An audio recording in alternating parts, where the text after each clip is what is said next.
Salut à tous, David, Nuke Vapes. Aujourd'hui, on va parler de Lightaste VTR de chez Innokin. Alors Lightaste VTR, c'est le nouveau mode entre guillemets voilà, assez puissant de chez Innokin, qui vient à peu près avec le même chipset, qui a la même puissance que le SVD, et le même chipset que le Hightaste 134, mais un tout petit peu plus puissant. On va voir ça dans les chiffres juste après. Le Lightaste VTR, il m'a été envoyé par Le Petit Vapoteur. Il est en vente sur leur site à 94 €.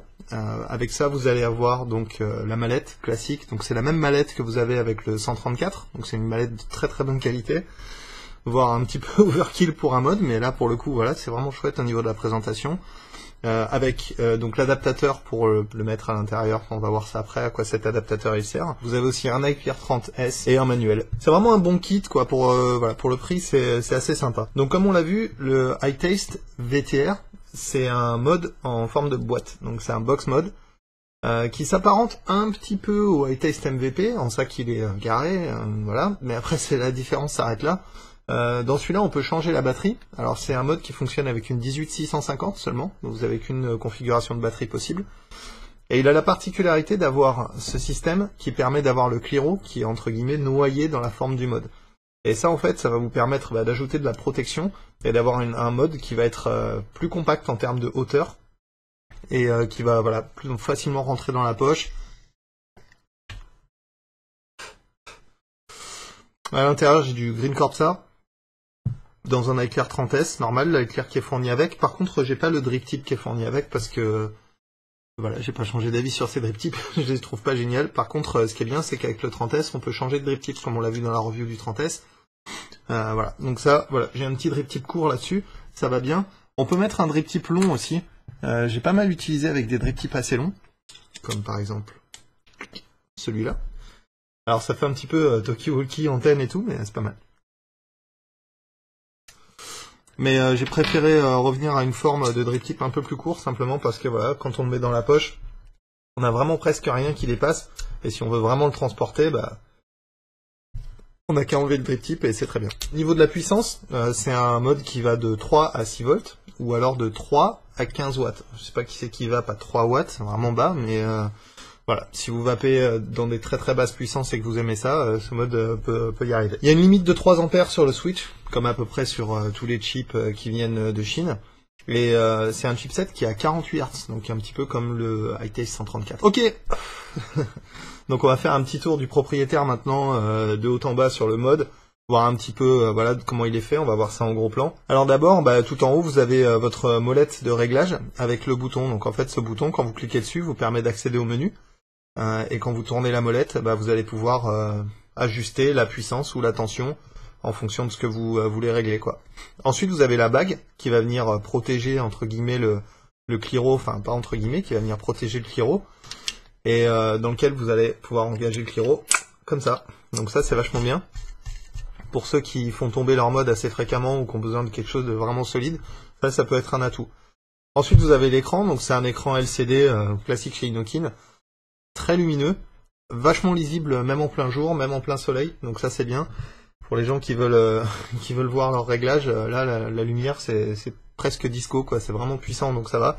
Avec un écran miroir comme d'habitude, encore une fois chez Innokin, c'est des écrans qu'on a l'habitude de voir chez eux, comme sur le MVP par exemple. Très bonne touch, ça c'est vraiment joli, ça va bien avec le restant du mode, et du coup ça fait que l'écran il apparaît quoi, on n'a pas l'impression qu'il y en a un jusqu'à ce qu'on allume les réglages et ensuite on voit le réglage, et quand le réglage disparaît, on reste juste avec un miroir, et ça c'est cool, ça s'intègre bien. Ensuite sur le côté vous allez avoir votre bouton, et au-dessus vous allez avoir un voyant qui va être aussi votre indicateur de batterie, donc encore une fois, un truc qu'on a l'habitude de voir chez Innokin, avec vert chargé à fond, jaune chargé à 50%, rouge, attention il est temps de recharger. Sous le bouton vous allez avoir une série de trous comme ça qui vont servir pour la ventilation de la batterie. Et enfin en bas, vous allez avoir votre trappe, alors que je trouve vraiment très bien faite. C'est pas de vis, c'est pas un machin qu'on a dévissé, c'est un petit clapet avec un ressort. On a la batterie qui sort, et ensuite voilà, on peut remettre sa batterie et remettre son clapet, clac clac, l'opération est très rapide. Là ils ont vraiment bien exploité le fait que ce soit un box mode, et de mettre cette trappe comme ça, je trouve ça vraiment chouette, ça rappelle un peu les appareils photo Leica et tout, ça rappelle un peu des appareils photo de gamme. D'ailleurs je trouve que tout l'engin en fait a pas mal de choses qui sont tirées du domaine de la photo, genre cette molette, le déclencheur qui est là, dans le coin, la trappe pour les batteries qui est ici. Je trouve qu'il rappelle un petit peu un appareil photo, c'est un peu un mix entre un vieil appareil photo, une flasque à whisky, enfin il a un design assez intéressant. On va maintenant regarder vite fait le menu en gros plan, et il est assez simple, assez rapide, donc ça va aller assez vite. Donc pour accéder au menu, il suffit d'appuyer sur le bouton qui est en haut. Ensuite, une fois que vous êtes sur le menu, vous allez avoir votre résistance, et ensuite votre réglage de puissance. Donc là, par exemple, voilà, tac, là j'ai ma résistance, ensuite je suis en mode puissance, je tourne la molette, et je descends la puissance ou je monte la puissance. Ça ne fait pas le tour, donc quand on est arrivé au réglage maximum, ça reste au maximum. Quand on est arrivé au réglage minimum, ça reste au minimum, même si on continue à tourner. À noter que la molette a des espèces de crénelage dedans, mais ces crénelages ne veulent pas forcément dire que ça va changer quelque chose au niveau du réglage. En fait, elle est assez imprécise. Donc, ça permet de régler, hein. Attention, on peut régler son mode correctement, mais disons que, voilà, si on se dit qu'un incrément c'est 0,5 ou 0,1 volts par exemple, ça va en 0,1 volts, en incrément de 0,1 volts et en incrément de 0,5 en puissance. C'est pas forcément le cas, quoi. Donc ouais, cette molette elle est un petit peu imprécise. Après ça permet d'aller vraiment rapidement au réglage qu'on veut. Elle est quand même assez cool à utiliser. Moi j'ai beaucoup aimé utiliser cette molette, même si c'est vrai que voilà, ces incréments sont pas hyper précis, quoi. Voilà, donc c'est tout ce que vous avez dans votre menu, votre résistance et votre puissance que vous avez réglée. À noter que vous n'avez pas moyen de checker la batterie, comme sur d'autres modes. Ça c'est un petit peu dommage, parce qu'on a l'écran, on a le chipset, on a tout ce qu'il faut pour le faire. Peut-être un double clic ou un appui long aurait été sympa pour pouvoir régler, enfin pour pouvoir voir le niveau de batterie. Là on est un petit peu obligé de se fier à ce voyant qui est sur le côté là, avec le vert, jaune, rouge. Et chez Innokin, ceux qui ont des modes Innokin, ils savent de quoi je parle. Chez Innokin, ça va avoir tendance à faire vert très longtemps, et ensuite à faire jaune, rouge. Donc c'est pas vraiment un truc où on se dit ouais vert c'est bon quoi, parce que si c'est presque à la base de devenir, enfin presque à devenir jaune, attention, il va falloir charger la batterie. Et là vous n'avez pas moyen de savoir combien il vous reste exactement de batterie. C'est un petit peu dommage. On avait l'écran, on avait le mode électro, il y avait tout pour le faire. Dommage qu'il n'y ait pas cette fonction. Pour allumer le mode ou l'éteindre, bah, c'est comme d'habitude, 3 clics. 1, 2, 3, et là on a le mode qui s'allume. Et ensuite 1, 2, 3, et on a le mode qui s'éteint. Classique avec on-off, comme d'habitude, voilà, c'est vraiment très bien, ça c'est assez clair. À noter que, alléluia, chez Innokin, on se rappelle des settings. Donc quand je règle par exemple, là je suis à 12 watts, ok. Si j'enlève la batterie, j'enlève la batterie, je remets la batterie, clac clac. Les 8, ça veut dire que le mode est éteint. 1, 2, 3, j'allume. Et réglage de 12 watts. Magnifique. Donc ça c'est cool. Si vous avez réglé en tension ou en puissance, le mode se rappelle de là où vous êtes. Donc si vous êtes en puissance et que vous aimez vaper à 12 watts et que vous changez jamais de Cliro, vous allez probablement jamais rentrer dans le menu. Voilà. Une des particularités du ITS VTR, d'ailleurs la grosse particularité de l'ITS VTR, c'est que en fait vous avez le Cliro qui est noyé, entre guillemets, dans la forme du mode. Donc en fait ça se présente sous cette forme-là, donc vous avez votre Cliro qui est à l'intérieur du mode, comme ça, et vous avez une bague. Alors, et vous avez ce petit truc-là. Donc on va parler d'abord de cette bague là-haut. Donc les atos qui vont rentrer là-dedans, c'est des atos qui font 19 mm et moins. Voilà, si vous avez un ato qui fait 19 mm ou plus, ou à peine plus que 19 mm, c'est mort, ça passera pas. Le dernier Aspire, pleine taille, rentre nickel. L'iClear 30B ne rentre pas. Alors ça c'est vraiment étonnant, parce que ça c'est un Cliro Innokin, ça c'est un mode Innokin, et ça va pas là-dedans, c'est un petit peu dommage. On va voir après qu'il y a une solution pour ça, mais c'est un petit peu dommage aussi. Tout ce qui est connexion Ego en bas, ça va pas rentrer. Comme ça ne marchera pas. Il va vous falloir un adapteur. Évidemment, le mini Vivinova et le mini truc, ça rentre. L'iClear 30S rentre. L'iClear 30 normal rentre aussi. Voilà. Ça donne ça. Voilà. Donc tous les atos qui sont en 19 mm vont rentrer. Le DID ne rentre pas. Le ProTank rentre très bien. Le Penelope. Voilà. Il y en a pas mal d'Ato qui rentrent et qui sont bien. Et qui s'intègrent bien à l'intérieur. Ensuite, en bas, là, vous avez cette bague. Alors, tac, tac, tac. Donc en fait, cette bague, elle est censée servir à vous aider à visser le mode à l'intérieur. Donc quand on met l'Ato, pardon, ça nous aide, on tient l'Ato et ensuite on tourne cette bague et ça aide à visser. Moi perso, comme vous avez pu le voir, les pas de vis sont plutôt pas mal.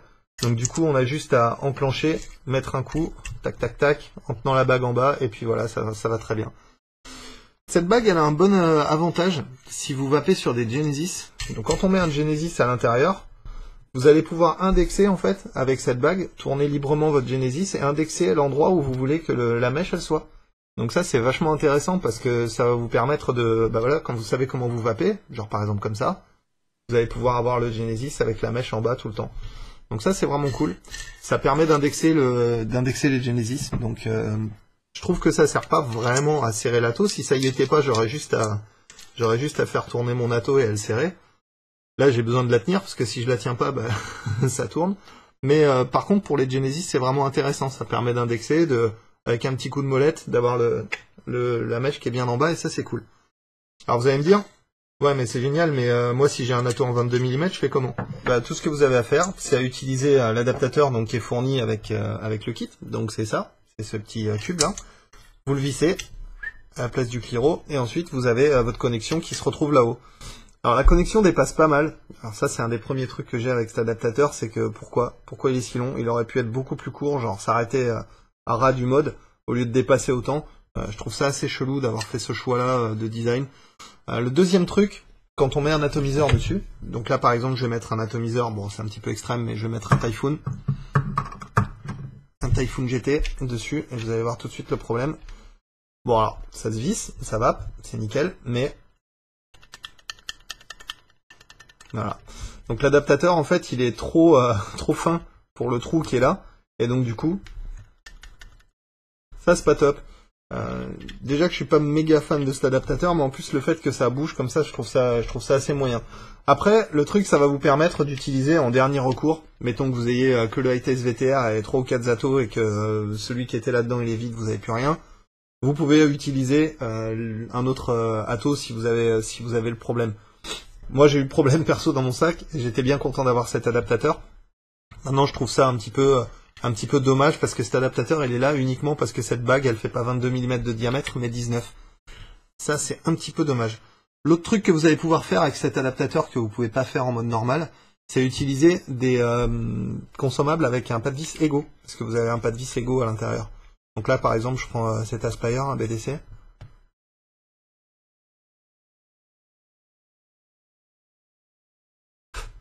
Et ça va bien, c'est marrant. Donc, oh putain, voilà. Donc, on va y venir. Donc voilà ce qui vient de m'arriver. C'est bien que ça arrive en vidéo, c'est super. Quand vous mettez un pas de vis égaux à l'intérieur d'un truc qui est noyé comme ça, faites gaffe que vous êtes bien en train de dévisser votre cliro et pas en train de dévisser le tank de la base. Voilà. AK, mini pro tank, Aspire et tout le bordel. Donc moi le mieux c'est que j'enlève la bague et je regarde, mais là j'ai été trop pressé et voilà ce qui arrive. Donc attention quand vous dévissez vos trucs. Cet adaptateur je suis pas super fan, d'autant qu'il est en couleur gunmetal et le mode est pas vraiment gunmetal, il est un petit peu plus foncé qu'un mode classique. Mais voilà, on a une différence de couleur, je trouve ça bizarre, et le revêtement sur l'adaptateur a tendance à se barrer aussi, exactement comme sur toutes les anodisations gunmetal qu'on a sur le marché. Celle-là, c'est pas une exception. Donc voilà, l'adaptateur, je m'en suis pas trop servi parce que je trouve ça pas très beau avec l'adaptateur. Je m'en suis énormément servi avec le iClear 30B et avec des Atos qui fit à l'intérieur. Ok, donc on va passer aux chiffres maintenant. On va passer aux chiffres de l'ITS VTR, donc les mesures que j'ai faites avec mon oscillo et la Nukebox. On va repartir un petit peu sur les bases. Donc c'est de la modulation de largeur d'impulsion à 48 Hz, comme d'habitude. Enfin, comme d'habitude, c'est un peu le chipset qu'il y a dans le ITS 134, à peu de choses près. Sauf que celui-là, il monte jusqu'à 15 watts, contrairement au 134 qui monte que jusqu'à 12 watts et demi. Donc on va regarder tout de suite un peu les chiffres de l'ITS VTR. Donc là, vous avez la mesure de tension du VTR. Donc voilà, rien de bien scandaleux, hein. On voit bien que on voit la limitation de 3 ampères qui arrive sur le carto sur la charge à 1,5 ohm, qui est jamais shooté plus haut que 4,49. Ensuite vous avez la charge à 2,2 qui va jamais plus loin que 5,39. Et enfin la charge à 3,2 qui va pas plus loin que 5,71. Donc ça c'est les maxi. Donc vous allez pouvoir descendre à peu près jusqu'à 0,7 ohm avec ce chipset, exactement comme le 134. Et donc du coup vous allez pouvoir utiliser vos atos qui sont coilés un petit peu plus en dessous pour vos modes méca. Vous allez pouvoir l'utiliser sur le High-Tech VTR avec suffisamment de puissance. On voit que là par exemple j'avais une charge à 1 ohm. Le maximum qui a été chargé c'est 3,70 volts. Voilà. Donc 3,7 volts avec un ato à 1 ohm. C'est un petit peu voilà ce que vous avez sur un mode méca. Et en termes de puissance c'est pas trop mal. On va passer maintenant à la puissance. Donc là, vous avez le graphe de puissance à 1 ohm. Donc voilà, le maximum que j'ai pu atteindre avec mes batteries, c'est 13,54 watts. Donc ce qui est pas trop mal quand même pour 1 ohm. On atteint presque la barre des 15 watts. Là, vous avez le graphe des puissances pour 1,5 ohm. J'ai atteint un maximum de 13,26 watts. Après, sur le restant de l'échelle, c'était à peu près ça. Un poil en dessous à chaque fois. Mais je mets peut-être ça sur le compte de mes batteries aussi, et le moindre changement de voilà 0,2, 0,1 ohm, ça change beaucoup la tronche de ces graphiques.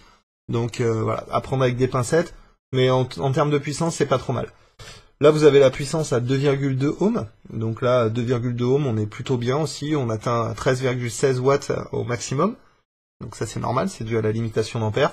Et à 3,3, pareil, on a la limitation d'ampères qui arrive. Donc c'est pas vraiment la meilleure charge à utiliser sur le High-Tech VTR. Si vous voulez le ménager et en tirer le meilleur parti, 1,5 à 2,2 ohms et vous serez très bien. Oh yeah! La Eclair 30B, la Eclair 30S, très bon Cliro, vraiment un bon top coil pour ceux qui aiment bien la vapeur chaude. C'est vraiment vraiment un bon Cliro, meilleur que le Eclair 30 de base. Hormis voilà. Le fait que c'est un tank polycarbonate, pour moi, ça serait presque un sans faute. Voilà donc les chiffres que vous avez vus. Bon, voilà, c'est des chiffres relativement classiques pour ce type de mode et ce type de chipset. Donc 48 Hz, on n'a pas vraiment le bruit de serpent à sonnette machin, mais c'est pas non plus un signal complètement lisse. Vous allez avoir une tension de pic qui va être autour de 6 volts. Donc encore une fois, avec les cartos, tout ça, voilà, ça va dépendre de ce que vous aimez, mais certains n'aiment pas, d'autres aiment. Voilà. Moi perso, je trouve qu'avec les cartos, c'est pas très adapté. Avec un Cliro dual coil, c'est bien, c'est patate. Et vous allez avoir suffisamment de puissance pour faire fonctionner la plupart des atos que vous allez mettre là-dedans. Même des atos à 1 ohm où on est quand même pas trop mal en termes de puissance. Ok, donc on va passer maintenant au plus-moins, comme d'hab. Donc je vais commencer par les moins. Donc premier moins, c'est un mode qui est assez lourd. 325 grammes avec une batterie et un Cliro plus ou moins rempli. Voilà, ça fait quand même, ça commence à faire pas mal en termes de poids pour un mode. Quand vous allez l'avoir dans la poche, vous allez vraiment le sentir. Pour les gens qui aiment pas les trucs lourds, l'High-Tech VTR est pas fait pour vous. C'est vraiment quelque chose de, voilà, de massif. C'est une belle brique, quoi. Il est vraiment, vraiment balèze. Le deuxième moins, et à mon avis le plus gros moins de ce mode, et ce qui moi m'a assez embêté en fait, c'est que j'attendais beaucoup le VTR parce que j'adore ce design. J'adore le fait qu'il y ait l'ATO à l'intérieur de la boîte, je trouve ça vraiment chouette. Le problème c'est que ça s'arrête à 19 mm, et je trouve ça super injuste, parce qu'il y a beaucoup d'ATO qui sont à 22 mm. Ça aurait pas été grand chose de faire cette bague à 22 et de le rendre compatible du coup avec quasiment tout ce qu'on a sur le marché. D'autant qu'en plus, c'est totalement possible sans vraiment changer la taille du mode, étant donné que cette bague en dessous, là, elle fait pile poil 22 mm de diamètre. Donc par exemple, si je prends un RSST, qui est là, peut-être pas le RSST en entier, mais juste le top cap, voilà. Si on prend le top cap du RSST, et qu'on le met là, on s'aperçoit que ça rentre, ça fit bien comme il faut. Donc en fait, il manque vraiment rien du tout pour que ça passe en 22 mm, c'est vraiment dommage. Ça aurait été, ça pour moi, ça aurait été un killer.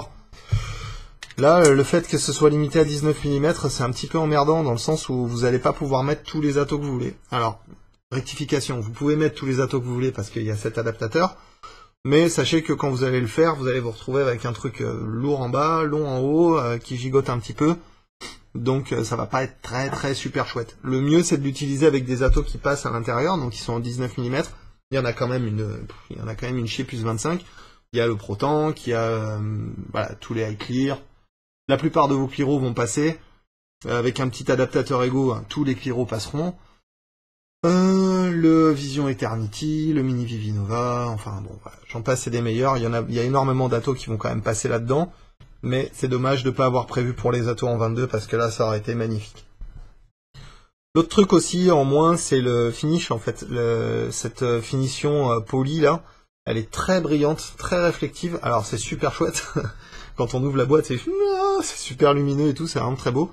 Le problème c'est que ça prend vachement les traces de doigts. Donc si on a un peu les mains grasses, un peu sales et tout, bah il va prendre les traces de doigts. Alors soit vous faites une raison et vous arrêtez de le nettoyer, soit vous avez passé votre journée à l'essuyer avec votre t-shirt pour qu'il soit bien shiny. Un autre truc aussi, le manque de check batterie. Ça c'est dommage, parce qu'on avait l'électronique qui était là, le mode, on avait tout qui était prêt, et on peut pas checker la batterie. Ça c'est un petit peu dommage, on est obligé de se fier à cette LED d'indication qui est au-dessus du switch, et cette LED d'indication elle est précise moyen quoi. Des fois, enfin elle va vous mettre vert, après d'un coup elle va passer à jaune, rouge. Donc c'est pas vraiment genre 50%, plutôt genre 75% quoi. Donc quand ça passe en jaune, prévoyez une batterie de rechange. Si vous êtes en vert, normalement c'est bon. Ok, donc maintenant on va passer au plus. Alors, le premier plus, le style. J'adore le style de ce mode. Un tout petit truc que j'aime pas, c'est ça là. C'est un petit peu vif comme angle. Dans la main, ça fait un petit peu, voilà, c'est un petit peu vif. Donc voilà, mais après, sinon, le style est vraiment chouette. Quand on pose le mode sur la table, il est stable, il tient debout. J'aime bien le côté rétro en fait que ce mode il a. Avec les lignes, avec ce petit la molette qui est là, même la trappe qui est ici, je la trouve vraiment bien faite et de bonne qualité. Je trouve que ce mode en fait il ressemble pas mal à un mix entre un appareil photo et une flasque à whisky en fait. Donc c'est un mix d'appareils un peu voilà des appareils un petit peu d'antan. Je trouve que c'est vraiment chouette. Les fans de style rétro trouveront probablement leur compte dans le style de ce mode. J'aime bien la molette en bas.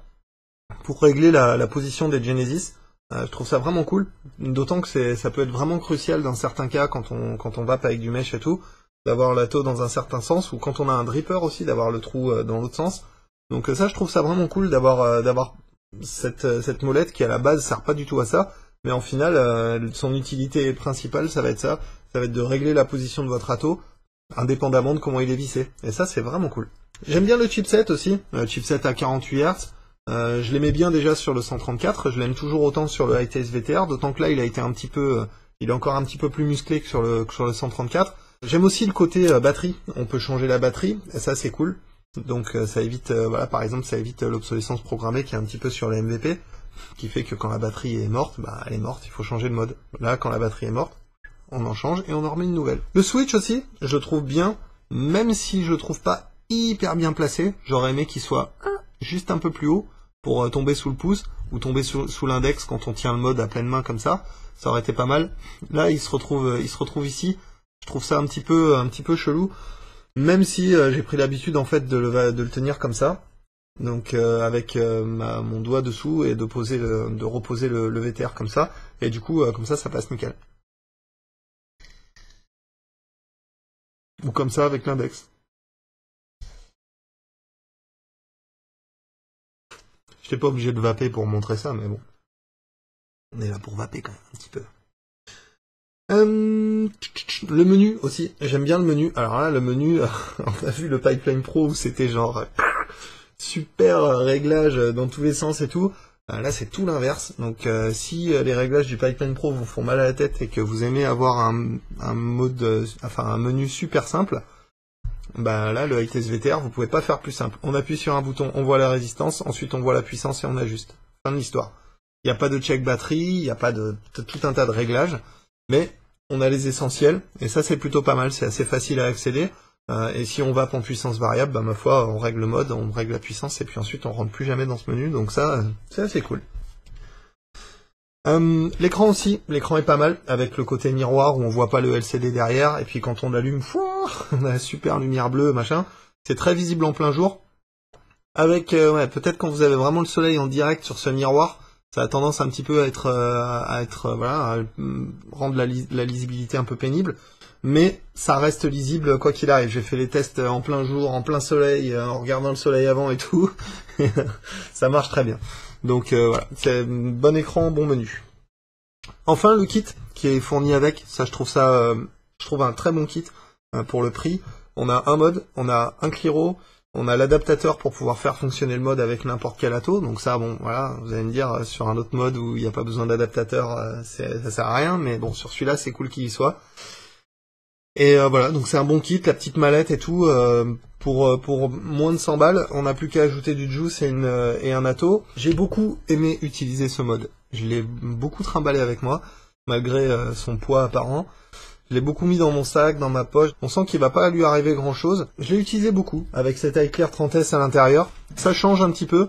J'aime bien l'aspect, j'aime bien la vape de ce mode, donc je l'ai pas mal utilisé et j'ai vraiment pris du plaisir pendant la période d'évaluation de ce mode à l'utiliser, donc oui, je le recommande. Si le style vous plaît, si la puissance qu'il développe c'est suffisant pour vous, avec la gestion des sub-ohms, avec voilà, il est plutôt pas mal, c'est un bon pack.